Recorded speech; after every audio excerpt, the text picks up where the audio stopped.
For the longest time, experts regarded perfectionism as this very one-dimensional type of personality trait. However, over the past couple decades, gone to view it as more of a multi-dimensional type of thing, where you can actually fall into one of two groups. You can either be a perfectionist striver or a perfectionist concerner. Now, for the sake of simplicity, let's just call these two types of perfectionists a striver or a concerner.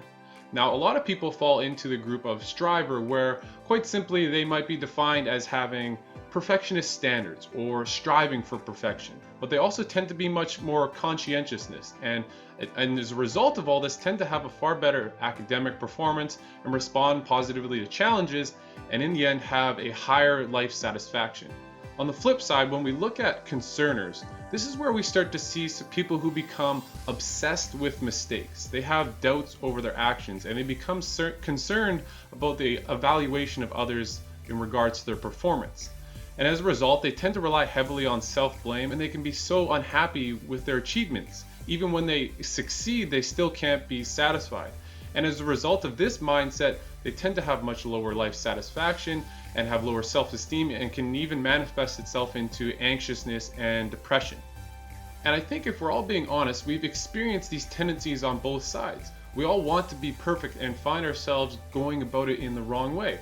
We end up concerning ourselves with the idea of being perfect rather than striving for it. But no matter which camp you lean towards, I think we can all take something away. First is being a perfectionist is not always a bad thing. When done in the right way, it can lead to a greater feeling of life satisfaction along with higher levels of achievement both in and away from your sport. And the second thing to remember is that nobody is beyond repair, and not even you.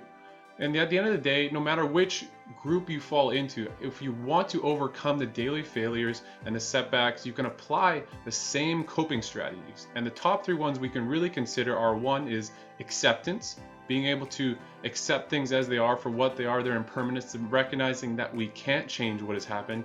Two is positive reframing, being able to take a positive spin, to see the silver lining in any situation, to take a difficult challenge and see what you learn from it. And lastly is just applying a bit of humor. And these three simple strategies can really be effective for taking you away from that concerner mentality and more towards a striving and a recognition that perfectionism, although not simply attainable, that we can't actually be perfect in all things, if we can reframe it, if we can allow ourselves to be okay with that and have that standard and strive towards it, we'll be much more satisfied with the ups and downs that come with ambitious goals and pursuing something of meaning. And so we have to start seeing challenges for what they truly are, which are opportunities to learn and to grow and be better for next time. And it's a simple idea, but it's one that takes practice if you truly want it to become a mental habit.